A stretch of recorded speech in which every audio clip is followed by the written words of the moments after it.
Yeah, thank you, Julianne.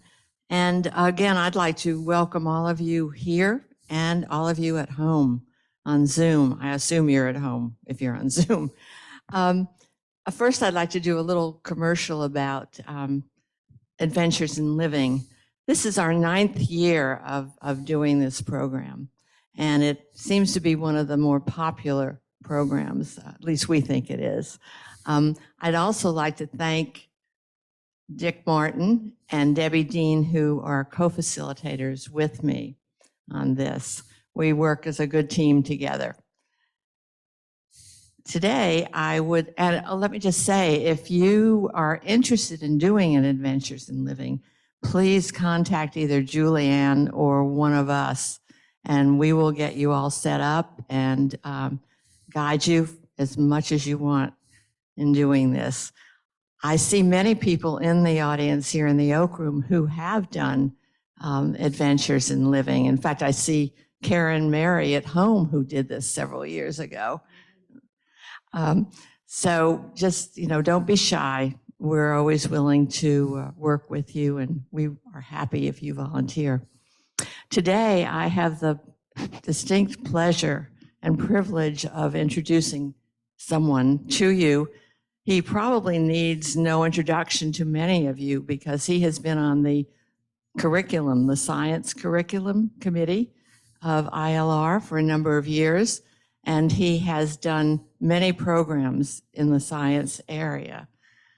In fact, if you were up at 10 o'clock yesterday morning, you probably saw him present as facilitator the Florida Museum program. And he will be doing that every Tuesday morning at 10 for the next 4 weeks. So without much further ado, I would like to introduce Dr. John Axe, and he will guide us through his very interesting life. He's not only a scientist, but I understand he's a very good golfer and a good pickleball player. Today, he's going to be telling us how to invent new menu items from the table of elements. So without further ado, here's Dr. John Axe.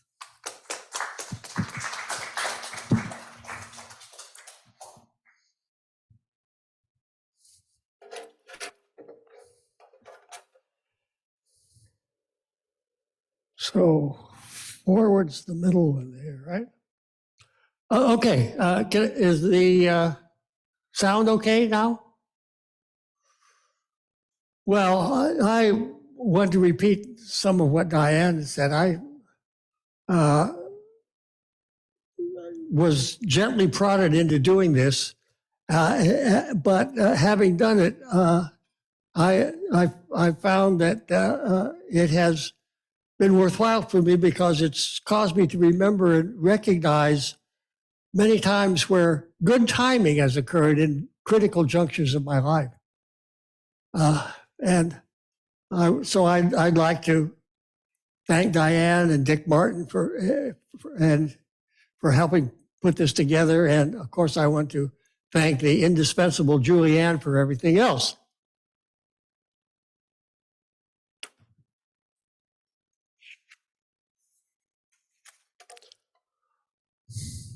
Okay, let's start at the beginning.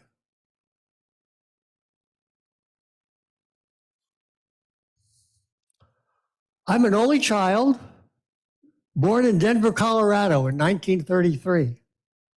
My parents were of comfortable but modest means. Both held full-time jobs, and in my early school years, I was wonderfully spoiled by my paternal grandmother who lived nearby with my aunt and uncle and who looked after me during the day. The duplex house with the red door is a current Google Street photo of where I lived for the first 18 years of my life, and it brings back to me a flood of memories. The now huge evergreen tree in the front yard was a seedling planted in our backyard that was transplanted after we moved away in 1951. And I remember my elementary school class of about 25 kids that had two bullies, the Montgomery twins, who on the playground tormented an unathletic pudgy boy with thick glasses who I later learned had by age 10 already performed piano concerts with the Denver Symphony Orchestra. His name was John Browning, who developed matinee idol looks and went on to a career that rivaled that of Van Cliburn, and who died in his prime in year 2003. He sat just behind me in an alphabetically arranged first grade class, and this was surely my nearest close approach to true greatness. I was an average student in grade school. And middle school, and then I went on to East Denver High School. East High already had a list of distinguished alumni, including band leader Paul Whiteman, the First Lady Mamie Eisenhower, and a bunch of movie stars, including silent screen star Douglas Fairbanks and Harold Lloyd. Harold Lloyd movies are still one of my favorite ones to watch. And 29 years later, Hattie McDaniel went on to become the first African-American actress to win an Oscar for her role as Mammy in Gone with the Wind. Two members of my own graduating class were also noteworthy. Jack Swigert had a pilot's license at age 18 and was the astronaut who safely flew the Apollo 13 capsule back to Earth in spite of a ruptured oxygen tank. He later won election to the US Congress, but died of lymphoma before taking office at age 51. Another graduate was Marilyn Vanderburg, the 1957 Miss America, who went on to be an award-winning author, speaker, and champion for survivors of sexual abuse. In high school, I was more interested in sports than academics.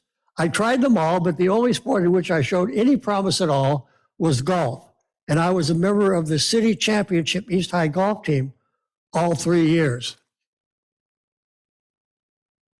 Someone, probably to help decide whether to attend this talk, asked me what my biggest challenge in preparing it was. I told him that it was trying to figure out how to make the table of the elements interesting. This is the chart that hangs in every classroom where chemistry is taught. Each colored square represents a chemical element arranged according to increasing number of positive charges in their nucleus, starting from the upper left and ending in the lower right. And it's arranged so that every element behaves chemically similar to the element just above it. This table was first proposed empirically by the Russian chemist Mendeleev 120 years ago, and was put on a firm theoretical basis 44 years later by Niels Bohr, who showed why electrons packed around the nucleus are required by the laws of quantum mechanics to occupy these repeating shells. The main message of our teacher, Mr. McIntosh, was how truly amazing it was that every material thing on the earth, including ourselves, was constructed out in the billions of different ways to bond together some subset of these 92 naturally occurring elements. And the chart in Mr. McIntosh's room disappeared when he gave tests, which were often based on our knowledge of this arrangement. Many of my classmates found that a class organized around the periodic tables was a boring exercise, but this was the high school class that I liked the best. And we'll come back to this in a few minutes. My high school grades were just okay, not worthy of a scholarship, but my parents agreed to pay my college tuition if I lived at home, went to nearby Denver University, and applied myself. I also joined the ROTC so as to get a small stipend and at least postpone being drafted during the Korean War. The University of Denver then, as now, was not known for its science, and the science staff had no grants to do research and just concentrated on teaching. As I worked toward a bachelor's degree in chemistry, my classes were small and populated with plenty of older, serious XGIs who served as role models for me. One smart thing I did was to figure out who the best student in my chemistry classes was and to ask if he would be interested in studying together. He came from a Christian Japanese family that was befriended by an American soldier serving in Japan after the war and who agreed to take their only son in for a U.S. education. We became friends and did well enough in our chemistry classes that a newly hired professor with a PhD from University of California, Berkeley, wrote letters of recommendation for both of us. So on graduation in 1955, we became the first University of Denver undergraduates ever to be accepted into the Cal Berkeley chemistry program. And for a time in graduate school, we shared a rental apartment. There have been a number of examples of fortunate timing in my life, as I said. Here's one of them. The National Science Foundation was established during the Truman administration in 1951, but the first real money for science scholarships came in 1955, the year that I graduated. And everyone who was accepted into the Berkeley chemistry PhD program got one of those scholarships. It covered not only tuition, but living expenses for 4 years. I entered graduate school with about $1,000 in my bank account, saved by working in summer jobs, and I left 5 years later with a nearly $10,000 nest egg.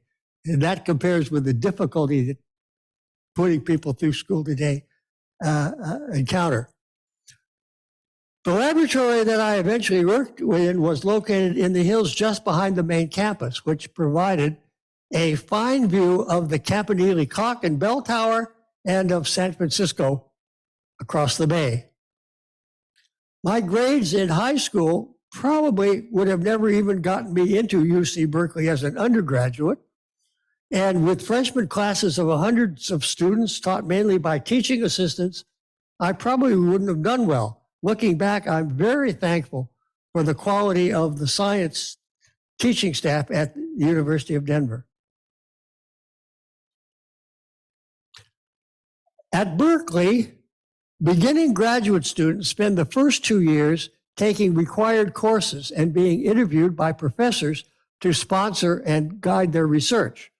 One of the first professors I spoke with was Glenn Seaborg, who 4 years before had shared the Nobel Prize in Chemistry for his role in the discovery of two new chemical elements, now known as neptunium and plutonium. He said he was not now taking more graduate students because he was preparing to take over as chancellor of UC Berkeley, but suggested that I talk with a close associate of his, Burris Cunningham.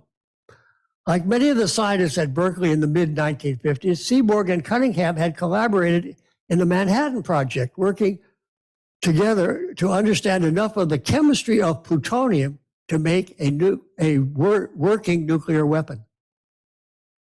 When I arrived at Berkeley, they were still collaborating now to understand the chemistry of the other newly discovered elements heavier than plutonium.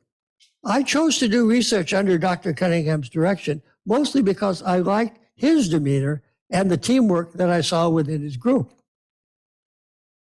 Here's a picture of Dr. Cunningham seated at what is called a glove box, used to work with radioactive materials, with Seaborg looking on. One of my first training jobs as a graduate student was working in a glove box like this to recover a few milligrams of the element curium from about a kilogram of a hard-to-dissolve compound of plutonium without dissolving the plastic wastebasket container in the process. I was carefully supervised, but I wasn't comfortable working with large amounts of radioactive material. And Professor Cunningham had made clear that I would have some say in choosing my thesis project. So in my third year in graduate school, with required coursework done, I proposed a thesis project. To understand it, we must again look at the periodic table. What's going on in those two rows of red squares at the bottom? I guess they look like purple squares at the bottom. They actually moved up into the leftmost empty boxes in the two rows immediately above, but that makes the table too wide to fit across a page. They represent 14 elements in which successive electrons fit into well-shielded inner orbits that make them all chemically similar. For reasons that we don't need to get into, they are called the 4f and 5f shell orbitals. The elements of the 4f row are called lanthanides. The actinides, as the 5f elements are called, are all radioactive, and only two, the second and the fourth, thorium and uranium, have long enough half-lives to have been found naturally on Earth in any appreciable amounts. The F shells can hold up to 14 electrons, 2 in each of the 7 orbits, which in an isolated atom all have the same energy. But when an atom combines to form compounds, those 7 orbitals are energetically split apart. And in the late 1950s, learning the magnitude of those splittings was an active field of study for the 4f electron compounds, but very little was known about the splittings of the 5f electron compounds. As a thesis project, I proposed to investigate the magnitude of those splittings on the electrons within the 5f shell of the element 91, tucked in between thorium and uranium, and shown by the lower arrow. The longest lived and the most abundant naturally occurring element isotope was protactinium-231, which has a relatively long half-life of 32,000 years and is constantly renewed as a decay product from the longer-lived uranium-235. But what set protactinium apart was in its most stable tetravalent form, it had only a single 4f electron, which would greatly simplify the interpretation of the results. Professor Cunningham agreed that this was an interesting project, and he agreed that he could get several milligrams of impure protactinium on loan from the British Atomic Energy Agency that would provide some guidance in purifying it. But it would then be up to me to find the right matrix material to perform the necessary optical and microwave experiments and to do the calculations necessary to interpret the results. The most time-consuming task turned out to be finding an appropriate compound to use as a matrix material in which to embed small amounts of that protactinium. But after a few months of unsuccessful experimentation, I prepared, and at least to my knowledge, learned to grow multi-centimeter-sized crystals of the compound that had never previously been made. It was called dicesium zirconium hexachloride. The two other parts of the project, the ones that Professor Cunningham warned he would be no help with, were more interesting. I turned for help to the physics department, and by reading and auditing classes, learned enough optical spectroscopy and theory of atomic spectra to be able to perform and interpret the experiments, and in fact, enough to pass myself off as a condensed matter physicist for the rest of my nearly 40-year scientific career. Once the samples were prepared, experiments went smoothly and the interpretation was unambiguous. It gave reliable quantitative values for the small energy changes of the 5f electrons caused by interactions of nearby atoms in a crystalline matrix. This information was later used by others to interpret results in similar experiments on other actinide compounds, and 2 other graduate students, one a physicist and the other a chemist, got PhDs using crystals that I had prepared. Having avoided the draft by enrolling in ROTC during my undergraduate years, on graduation, I was commissioned as a second lieutenant in the Army Chemical Corps. And another example of fortunate timing, by then the Korean War was over and my National Science Foundation scholarship into graduate school, I was given an additional deferment until I got my PhD. But 3 weeks after graduating from Berkeley, I was on my way to Fort McClellan, Alabama for a required tour of active duty. Fort McClellan was the headquarters of the Army Chemical Corps and was adjacent to Anniston, Alabama, which made national news when a mob of white Alabamans attempted to bomb a bus filled with student freedom riders a month before my arrival. So this was the real South. I was 5 years older than the 40 some odd other new officers in my group, and the only one with a PhD. But because I had already had a Q security clearance as a graduate student that allowed me to read classified weapons reports, after 6 weeks of mandatory basic training, I was assigned to work with 2 other higher ranking officers who were tasked to think about troop protection in the event of tactical use of nuclear weapons. The idea we came up with relied on a simple but pretty exact relationship, which I found in an unclassified report by a British physicist for how the diameter of the fireball resulting from the explosion of a weapon of known yield changed with time. The solutions of that particular relation could be encoded into what we called a yield card. The instructions on the back of the card specified that when the light from a nuclear explosion was seen, a trained battalion chemical officer would duck down and start counting off seconds, 1 1,000, 2 1,000, and so on. When the blast from the explosion passed him, if he were still alive, he would quickly pop up and measure with extended fingers of his hand the apparent diameter of the fireball. Connecting the appropriate time and diameter with a straight line on that yield card would give an estimate of the bomb in kilotons of TNT. The plan to test the accuracy and usefulness of these yield cards at the Nevada nuclear test site was planned for a year later. I don't know how that turned out, but today this idea could be made into an app to load onto a cell phone and would be both safer and more accurate to use. But my minimal year of active military service was over, and I was fortunate enough to have an appointment for another 1-year National Science Foundation postdoctoral appointment in the physics department of Johns Hopkins University in Baltimore.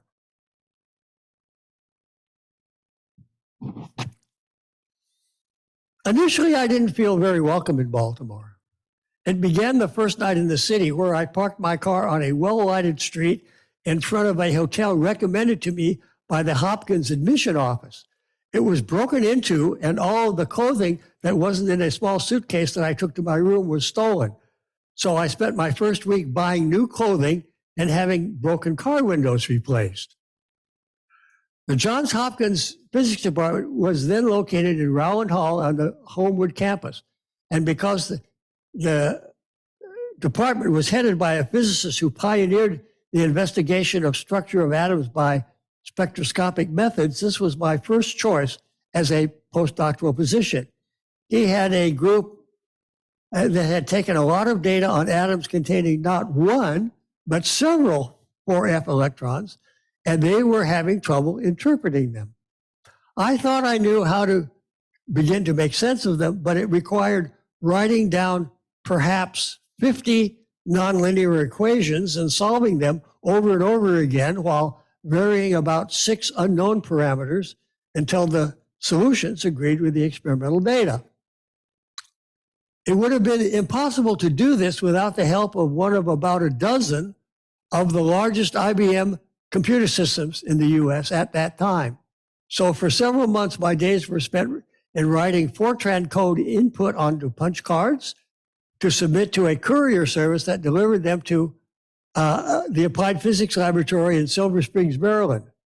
The next morning, I would pick up my stack of punch cards and a sheaf of printed computer output showing the differences between the computed and observed energy levels of the system under study, and then I would repeat that sequence. Today, there are program optimization schemes for this kind of a problem that can run on a laptop computer that probably would accomplish this spinning that I did over about 3 months in, I'm guessing now, probably a few hours. The laboratory that I worked in was in the sub-basement of Rowland Hall. And after several months, my desk mate, a graduate student, concerned that I was spending weekends in a windowless dungeon, introduced me to a coworker of his wife, a medical doctor's office manager named Janet Klein. On our first date, we hit it off very well, and soon I couldn't wait for the weekends that I could spend with this wonderful new person who had come into my life. The complication in our romance was that by that time, I was also beginning to look for what might happen career-wise when my one-year postdoctoral appointment came to an end. The Hopkins Physics Department dangled the possibility of a non-tenure position, but I was interested in something more permanent, one where I didn't have to balance teaching and writing funding proposals with doing research. The next instance of lucky timing for me took the form of a new reason for the rest of the physics world to become interested in the kind of research that I had just spent 5 years studying. In August of 1960, 2 months after I left Berkeley, a one-page article in the science journal Nature announced the construction of a device that made practical use of a prediction made by Albert Einstein in 1917. This diagram shows schematically the interaction of a particle of light, called a photon, with an electron in an atom. The atom can absorb the light and move the electron into an unoccupied upper level. Once in the upper level, the electron can emit a photon and drop back into the now unoccupied lower level. That's a process called spontaneous emission. But Einstein pointed out that another photon incident on an atom with an electron in the upper level and an empty lower level could cause two photons to be emitted at the same time and in the same direction. This process is called stimulated emission.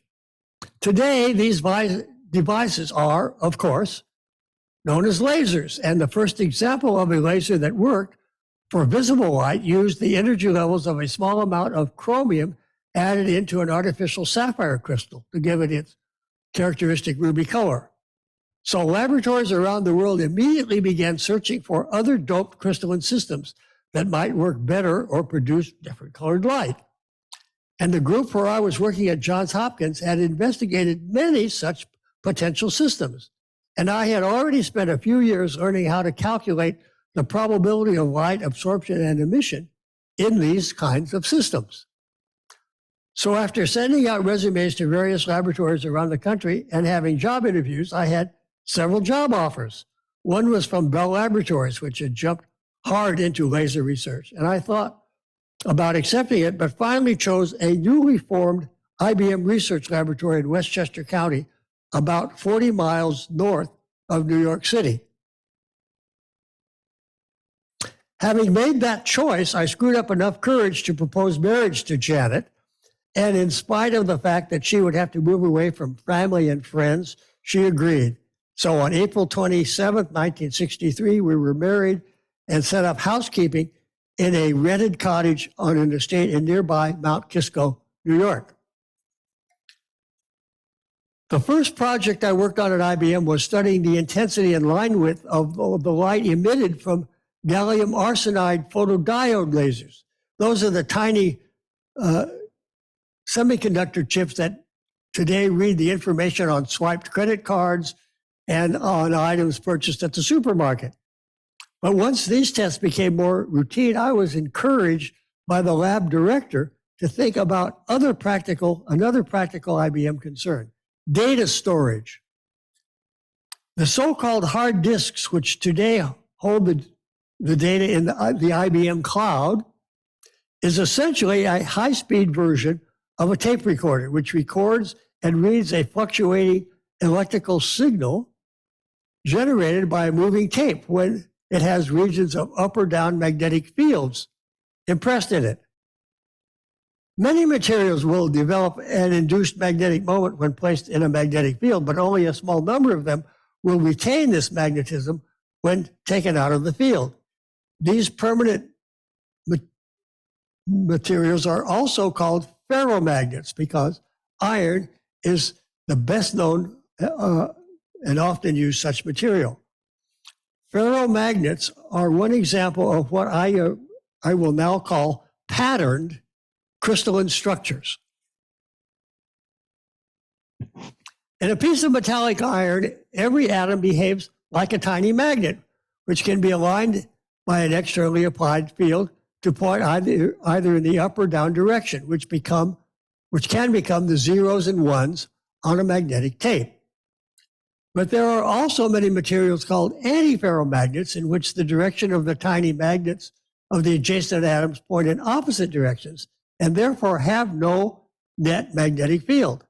And if, for example, the direction of the alignment of the antiferromagnet could be switched from, say, horizontal to vertical, this could also be the basis for another kind of binary state computer storage system. And these are just 2D examples. Add a third dimension, and as you can imagine, the possible patterns become enormous.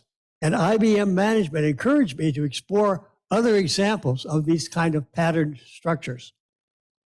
I began by using visible and infrared light as probes, but IBM offered their scientists the option of taking a 7th-year sabbatical leave of absence to work at other facilities.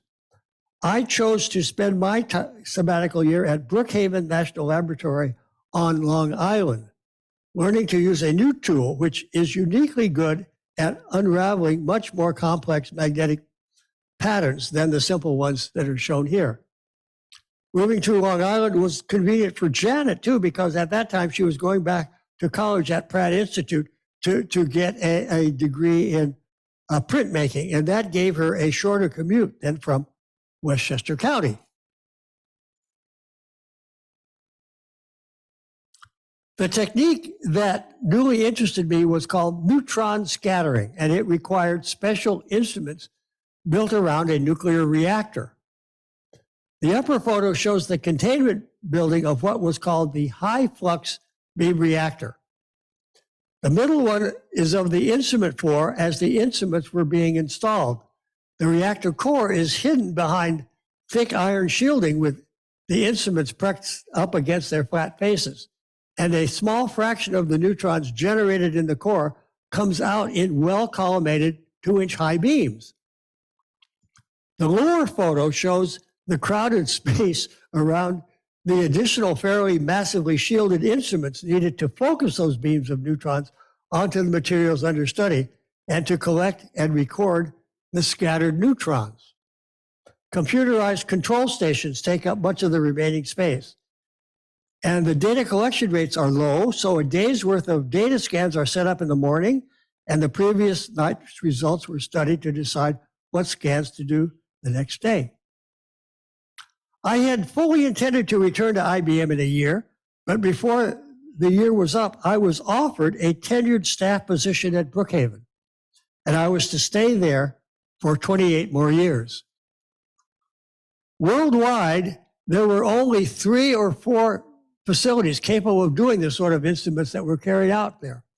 So while a handful of staff scientists like myself got plenty of beam time for their own experiments, we also built up groups of outside users whom we advised and assisted in doing experiments that scientific review boards deemed were worthy of beam time. At IBM, I had also begun to think about finding other than magnetic kind of materials that might be used as memory devices. For example, ones where the little arrows represent electric dipoles rather than magnetic ones. They are called ferroelectric or antiferroelectric materials, which is a confusing misnomer because most of them don't contain iron, but many do belong to a class of crystal structure called perovskites, in which 6 usually negative charged atoms form an 8-sided octagonal cage around a central positively charged ion. And that octagonal cage is in turn surrounded by a square cage of 8 other positive ions. It's a very elegantly constructed structure and one that nature often uses. And as with ferromagnets, the ordered polar effect often vanishes when the temperature is raised. And there were theoretical models that explained that specific modes of vibration within the crystal can grow in amplitude as the temperature rises and cause the ferroelectricity to disappear. Neutron scattering was also the perfect tool to study such vibrational modes. Using neutrons, we discovered and studied many other materials that spontaneously develop other sorts of subtle patterned structures. And many of them were also related to the perovskite structure and involved collective tilting of the octahedral cages. And we developed our own models that explained why, as with the case of ferroelectrics, certain modes of vibration were responsible for causing these instabilities. Over the 28-year period at Brookhaven, my name appeared on more than 150 published papers, but only on about 30 of them was I the first author. So a part of my work was as a facilitator, and I was fortunate to have a chance to work with lots of talented and, as time went on, younger scientists. And I was privileged to serve on several science committees of the American Physical Society and the National Academy of Science, and I received a few awards. The one I'm most proud of was the Warren Award of the American Crystallographic Society, recognizing important contributions to physics using neutron diffraction techniques. And as time passed, I was promoted to jobs with fancier, more senior titles associated with them. And of course, these appointments left me with less time for doing my own research. But by the early 1990s, trouble was brewing at Brookhaven. A coalition of national and regional anti-nuclear groups had just won a major victory, the closing down of the Shoreham nuclear power plant. The plant, only 5 miles from our laboratory, was planned in 1965 and was to be the first commercial nuclear power plant on Long Island. And initially it had little opposition. Construction was completed 19 years later. But in the intervening time, a contained core meltdown accident had occurred at 3 Mile Island in 1979, and 15,000 protesters gathered at the Shoreham plant in the largest demonstration in Long Island history. The Shoreham plant was ultimately dismantled, and most of the $6 billion cost was passed on to the Long Island residents in the form of increased electricity bills. To further appease the environmentalists, in its place, 2 100-foot wind turbines were erected, which produced less than 1/10,000th of the electrical energy the nuclear power plant would have produced. But it was the Chernobyl power plant disaster in 1986 that provided the final nail in the coffin of reactor-based research on Long Island. Bowing to public pressure, in September 1997, New York Senator D'Amato introduced a bill that mandated the closure of the high flux beam reactor. That date corresponded to the month that I turned 65. And though I had tenure at Brookhaven and could have stayed longer doing related studies using X-rays, I decided to retire after 29 years and pursue other interests.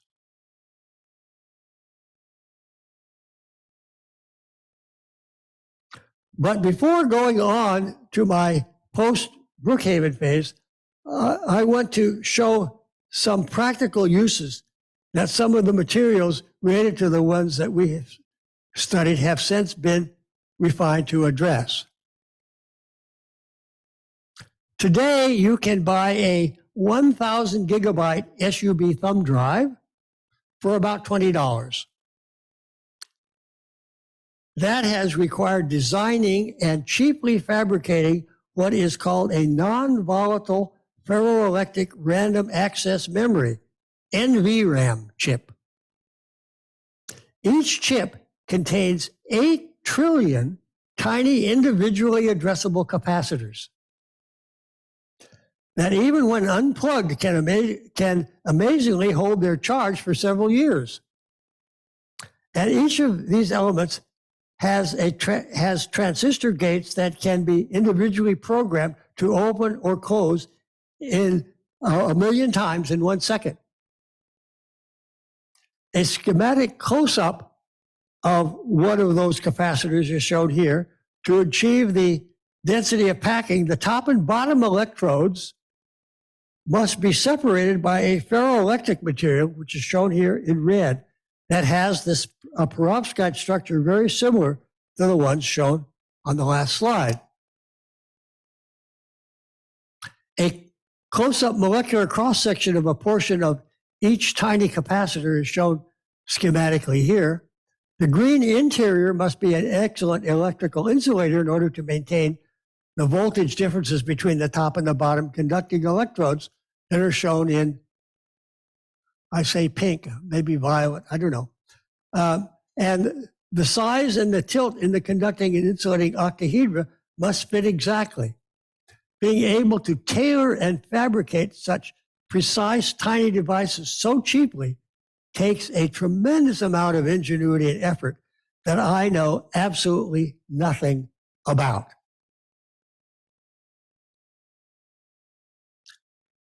Conventional silicon solar cells convert about 29% of the sunlight energy into electrical energy. Another approach uses evaporated films of various perovskite materials tailored to capture the high energy blue end of the spectrum, which is missed by silicon. The figure shows their efficiency is growing, but still with a ways to go. However, I recently read that a British firm now advertises that a combination of a silicon solar cell with an added perovskite overlayer has a theoretical efficiency of 43%. And they have recently secured $100 million for funding for a production plant to commercialize them. I realize that I've been very sketchy in describing the details of what I actually did scientifically, because it's pretty technical, having to do with analyzing the competition between the interaction of long and short range interaction forces in crystalline materials. But before moving on, I want to suggest one analogy that might summarize, hopefully, the flavor of what I and other collaborators were up to. We were a bit like prospectors who discover an unusual rock, grind it into a pigment, apply it to a canvas, and maybe discover something like subtle changes in the color when illuminated by some light rather than artificial lighting. We think that's interesting. And we investigate and try to explain what causes those subtle changes. But make no mistake, it's the actual device makers who use these pigments that create the useful masterpieces that are the true artists here. Of course, it also takes a big investment of money to create these tiny, useful devices. In my last few years at Brookhaven, I had begun to play golf again. And when we left Long Island, we moved to a golf community in Citrus County, Florida. But I had also become interested in the physics of golf. So let me tell you a bit about that. The game of golf, dating back to the late 16th century, was first played with feather-stuffed leather balls. And the clubs were wooden hickory shafts, had wooden hickory shafts to which either cast iron or persimmon wooden heads were attached. But when I began playing golf in the mid-1950s, the wooden shafts had been replaced by hollow steel ones. And when I took up golf again 40 years later, club makers had also begun to replace persimmon heads with hollow stainless steel ones, creating clubs that are strangely called metal woods. But along with other golf governing bodies, the United States Golf Association was concerned because their rules stated that the material and construction of the club face shall not have the effect at impact of a spring. Well, pretty clearly, a thin metal club face will deform to some extent on impact with the ball. And the U.S. Golf Association was testing such clubs to see how much they flex. I developed a simple mathematical model of impact, treating the cub face as a trampoline, and did some rough calculations and sent a copy of my results to the director of equipment testing at the U.S. Golf Association, and got back a letter suggesting that I submit this paper to an upcoming golf science conference to be held in St. Andrews, Scotland. Along with a letter from him stating that the model predictions were in reasonable agreement with his ongoing measurements.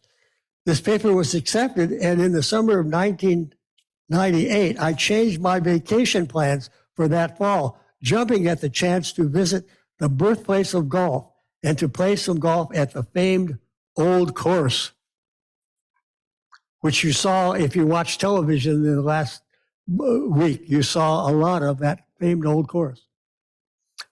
My talk at the Golf Science Conference was well received by some of the audience and ultimately led to an offer to consult for the Spalding Sporting Goods, whose plant in Chicopee, Massachusetts, when operating at full capacity, turns out over 1 million golf balls a day.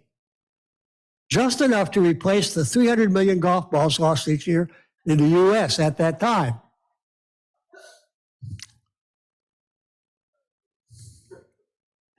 Here's a photo of the end of one of those 3 production lines. The first American-made golf ball was produced by Spalding in 1895, but those rubber band-wound balls vanished after the 1996 advent of another Spalding innovation, the modern multi-piece balls with a solid rubber core wrapped in a firmer rubber mantle and a dimpled urethane plastic cover. I spent the next 7 years as a consultant there. I suggested and oversaw experiments that measured the forces that occur between the club face and the ball during the 1/2 millisecond that they're in contact, and developed mathematical models to analyze and explain the results.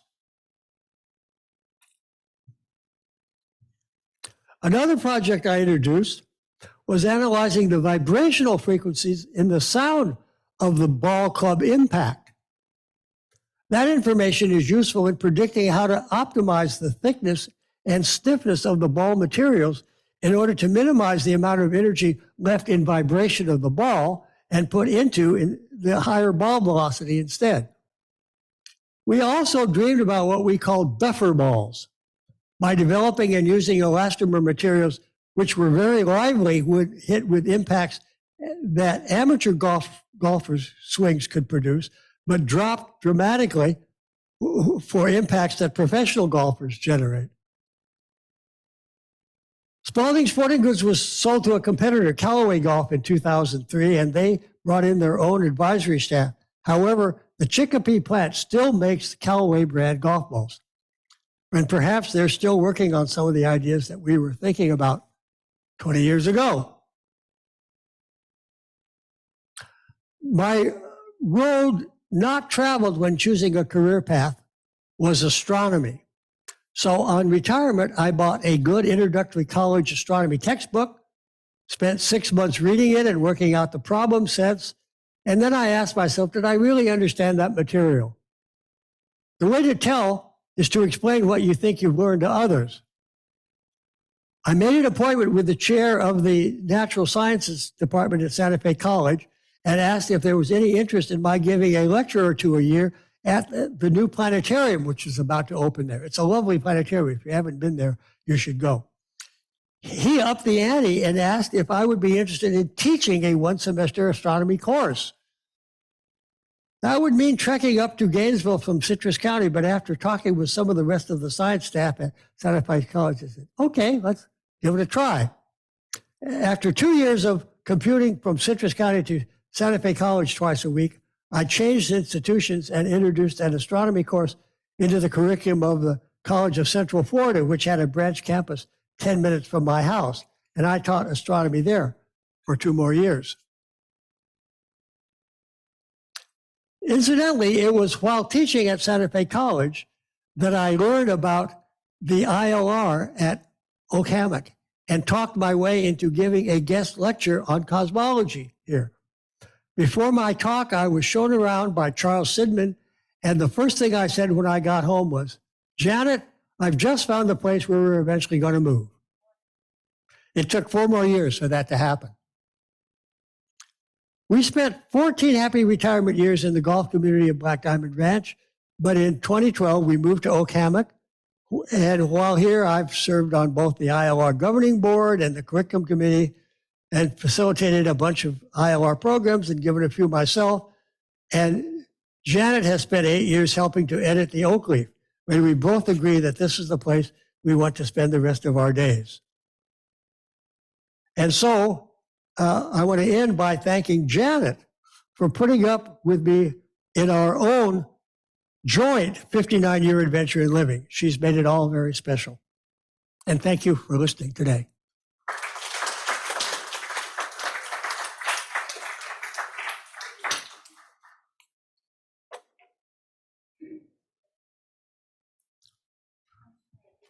Questions? Oops. John,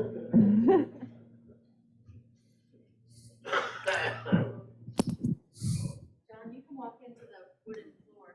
Yeah, okay. Thank you, John. You made a very technical talk, kind of interesting. But toward the end, when you were talking about the improvement of solar output, does that mean we're going to be out of date in a short time here with ours? Well, hopefully, solar cells are going to continue to improve. I don't know what the lifetime of these solar cells are. I don't think we'll have to get rid of them because they wear out. But they are going to. I hope hopefully they're going to continue to improve.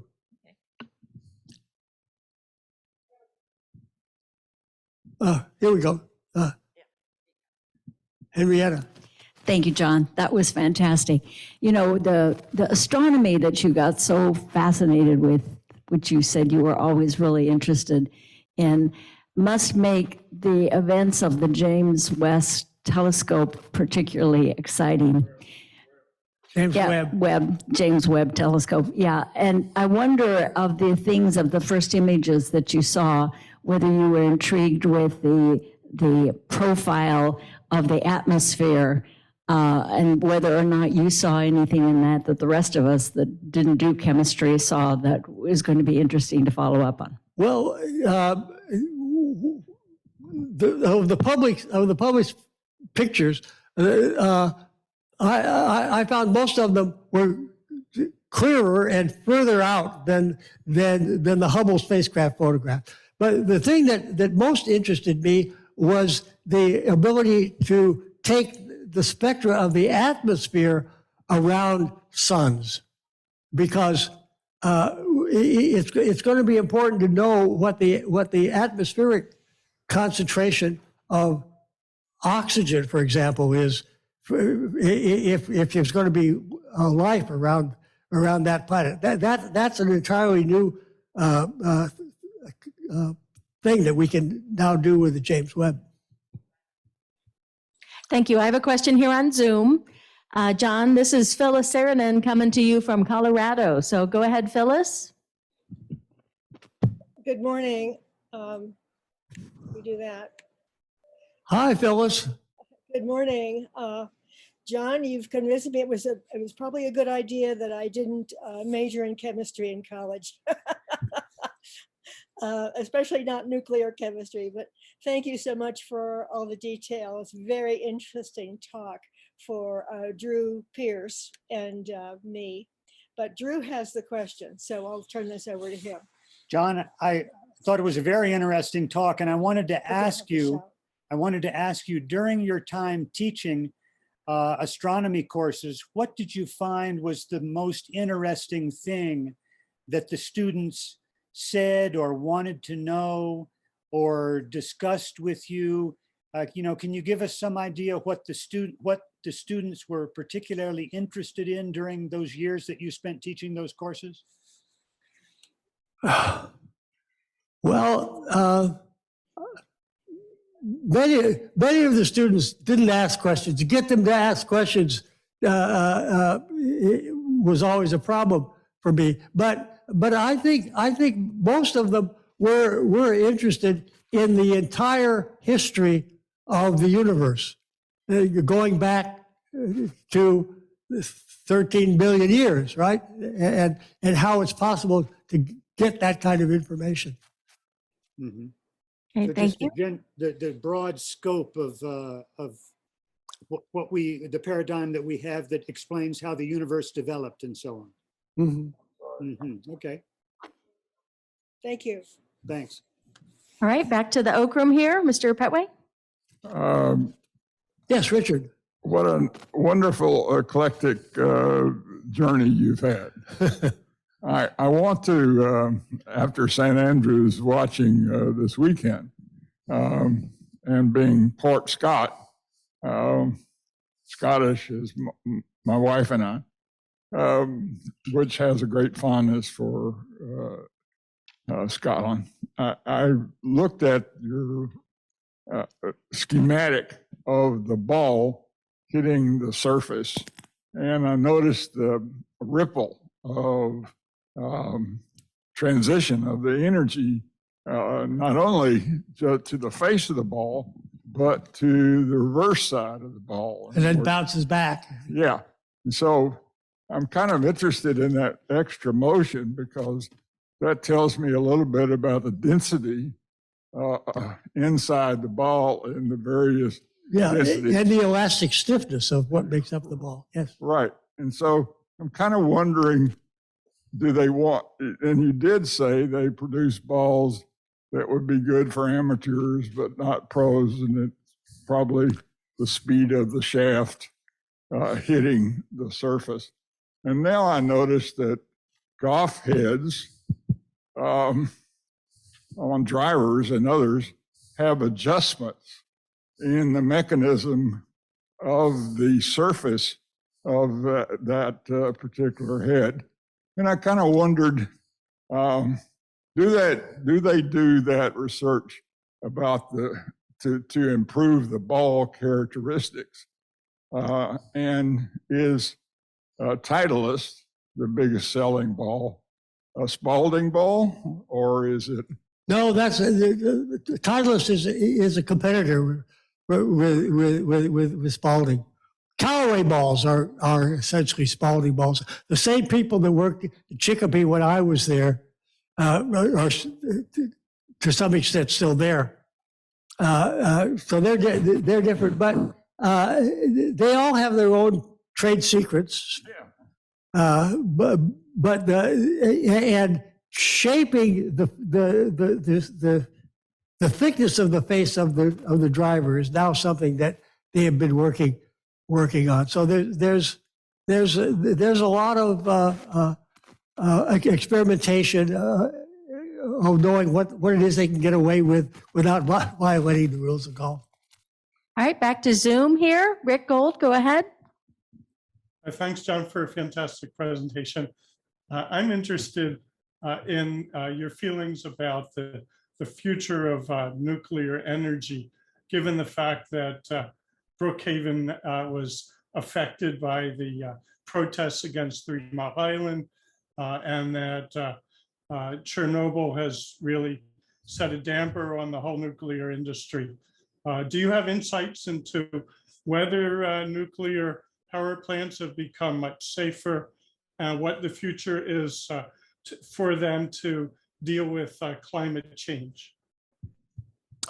Well, it's my opinion that safe reactors can be built. France has already generating the majority of their electricity for many, many years using nuclear power.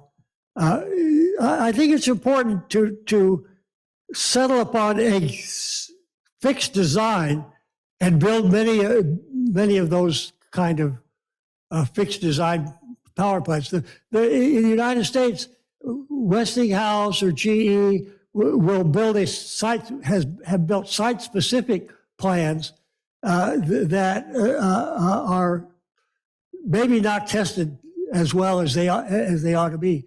But I believe that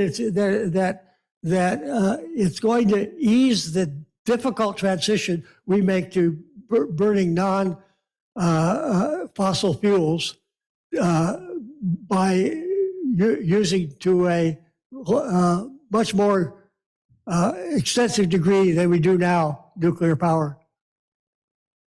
And I believe it can be done safely. Thank you. Wait.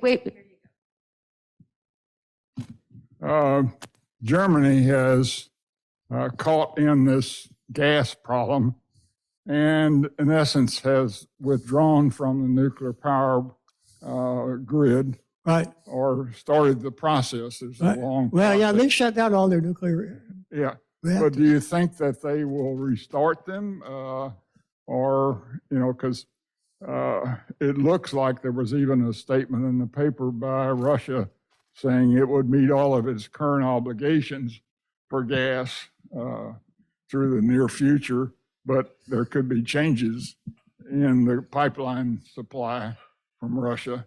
So do you think, just an estimate, do you think that Germany will reduce and go back to nuclear power because gas is going to be problematic for them? Well, Germany and France are have two entirely different feelings about nuclear power. I don't think Germany can just instantly start up their nuclear power plants again. But Will, you may have some thoughts on that. Well, we have the mic in the back now. Okay, all right. So I have some thoughts, and I think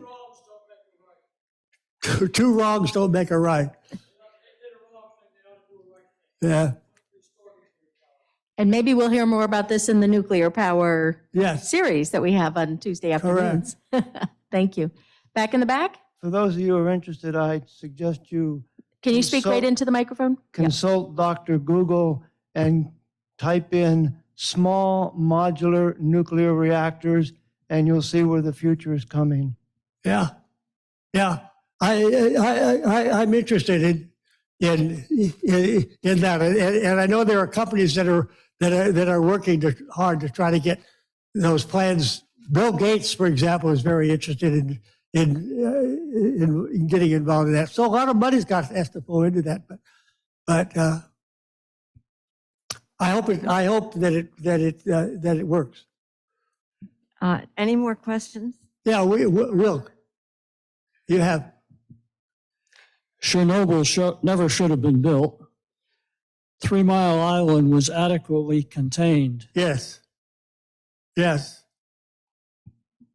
Any more comments or questions? Okay. Oh, Richard. I've done some research on Babcock-Wilcox designed nuclear power plant. Oh, And if you review that particular design, it is the same one at 3 Mile Island and Fukushima. Were both Babcock-Wilcox designed plants. oh, I did not know that. Remember keeping the nuclear storage on the 3rd floor or 4th floor up was a characteristic for both of those plants.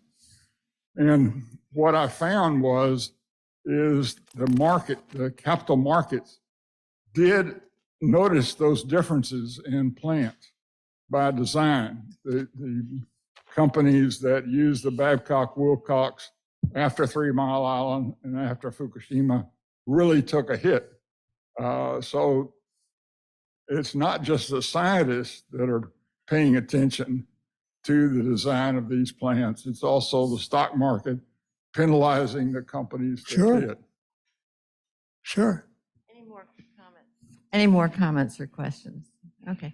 I would like to take this moment to thank John so much for being here with us. And I have one more thing I need to say to John. I would like you to tell us what you did at St. Andrews in terms of setting a record that you broke. Yes. Here's an interesting fun fact. I played golf at St. Andrews 3 times. The last time I broke a record for the old course that lasted for 50 years, and I broke it. The catch is that that record was set in 1859. Thank you, John. Yes. Okay, thank you. And thank you all so much for being here with us today. And next week, we'll see you back here again or on Zoom. And we will have Mary Sue Koppel here with us. It's another down memory lane. So that should be a good one. Thank you. Thank you, everyone.